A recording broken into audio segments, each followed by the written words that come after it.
Detecting myopia is like solving a puzzle, where each piece is crucial to seeing the full picture. Hi, I'm Professor Nischal, and I'm here to explore why a thorough assessment is essential before starting myopia treatment. By carefully evaluating both subjective and objective risk factors, we can develop effective treatment plans and significantly improve patient outcomes.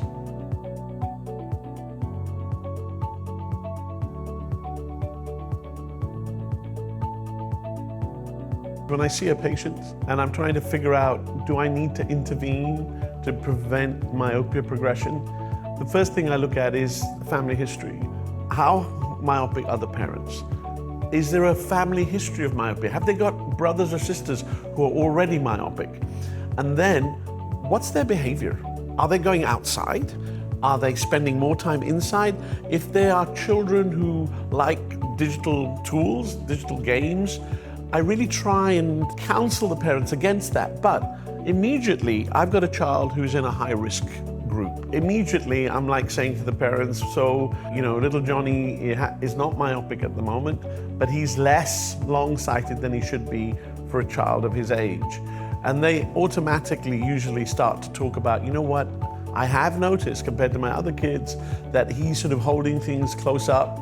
And so we do a cycloplegic refraction, that's the objective evaluation, and they're normally about a -0.5. Now, if little Johnny's like 5 and he's -0.5, that's where I start to talk to them about, what does he do? What does he like doing? Invariably, they like their digital smartphones, tablets, and the little kids like to look at them in the dark. They like to look at cartoons in the dark. The little kids normally will spend time outside. But increasingly, because of all the toys, the gimmicks that they have, especially gaming, the FIFA pros and all these things, they're spending more and more time inside. So you immediately start to get a pattern. And then I'll look at the back of the eye. If I have, let's say, an 8-year-old who's a -0.5, but I look in the back of the eye and the appearance of the optic nerve is like that of a myopic teenager, and it can be. Those signs, invariably, there's a very strong family history of myopia. So you get this scleral crescent, you can get a tessellated fundus. They're usually about -1 at that stage, and then I'm very aggressive in terms of what I will advise the parents to do.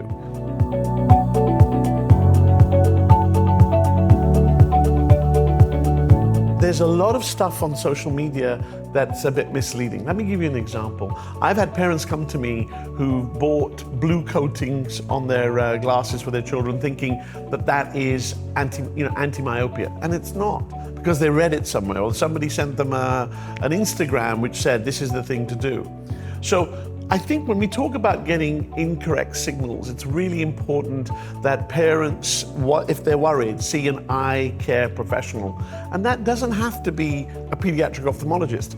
There are very good optometrists, there are very good general ophthalmologists who can look after children and help. One of the big things is like parents go, oh, he's always holding things close up, or she's always sitting close to the television, or she's holding things up.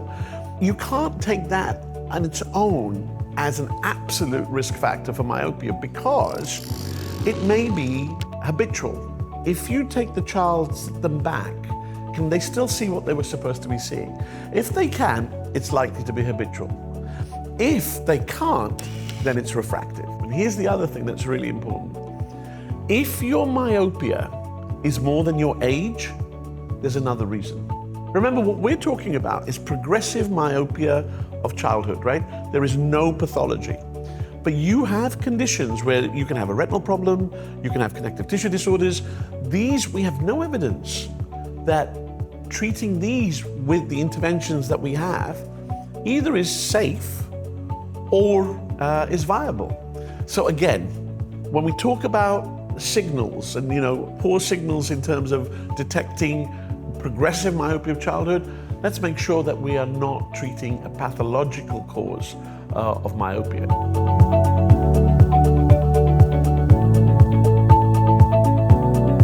Right now, we are in the midst of understanding what the anatomical changes are that help us identify risk factors. So obviously, a cycloplegic refraction is very important. Why? Because children will often focus on your light as you do a retinoscopy or use an autorefractor, and that gives them induced myopia. It's not real. So you've got to do a cycloplegic refraction, very important. You've got to look at the cornea. You know, one of the things that I've learned is not all children will sit still for you to do corneal topography or tomography. So you've got to get used to looking at the normal curvature of a child's cornea. And I will look at that, and sometimes I'll go, that looks a little steep. Because remember, again, the interventions we have before we get down that road are for axial myopia, not corneal myopia. So look at the cornea, look at the, do the cycloplegic refraction, make sure the lens is normal, because you don't want to have a child who has a sublux lens that's giving you myopia. One of the great things now is this wide field fundus imaging that we have, and it's really important. Wide field fundus imaging allows you to look at the optic nerve, it allows you to look at the blood vessels, and there are rare cases where the blood vessels don't go all the way to the periphery, and that's something called familial exudative vitreoretinopathy, and they are going to be myopic, and nothing we do is necessarily going to stop that, and they might need some laser, in fact, to stop them developing retinal problems. So I think wide field fundus imaging is good. If you don't have that, just a straightforward optic disc photo is great. And people, there's so many smartphone adapters now for the slit lamp that you can take those pictures too. And you want a document to say, this is what the nerve looked like. The other thing that's really important is trying to measure axial length. And of course, now we have optical measures of axial length, and that's crucial. If you are going to start treatment, you really want to know what the axial length is, so that you know you're controlling it.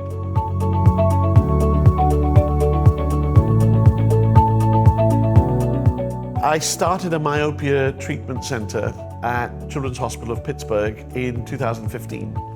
And the first patient that came to me was a colleague's child who was 11 years old, and from 8 to 11 had gone from being -1 to now being -5.